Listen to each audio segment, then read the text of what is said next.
94.9% of almost 200 students were able to get a full csec certificate.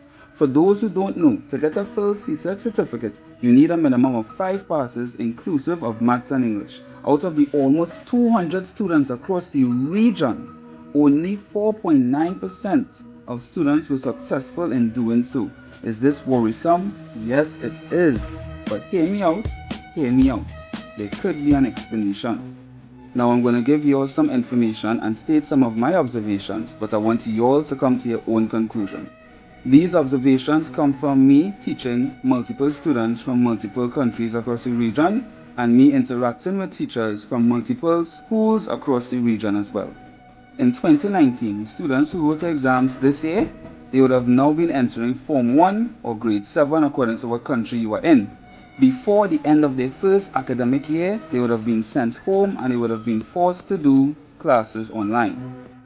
Based on observations I would have made from teaching students from various countries as well as my interaction with teachers, I saw that not all schools were prepared for this. Some were very prepared and had systems in place, and some were not prepared at all, leaving students in limbo.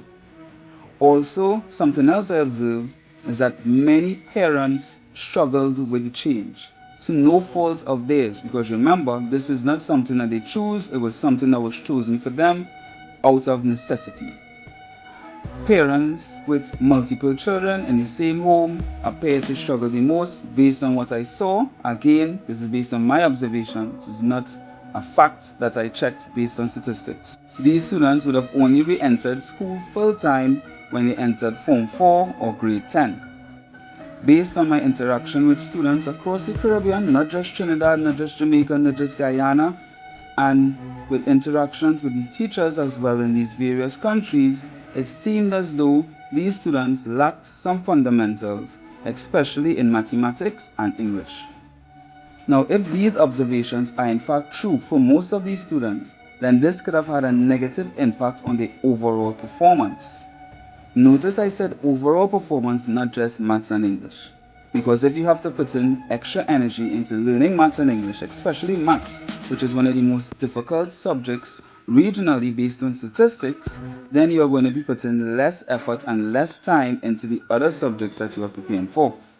Now tell me what you all think. Do you all think that that is indeed one of the reasons why we are seeing the results that we are seeing now across the region? Or do you think it's something else? Do you think that this generation just doesn't have the same work ethic as before? Do you think it's the education system? Do you think that's the teachers, that we just don't care? Or we are not performing as well as we should be? What do you all think it is? Let me know now.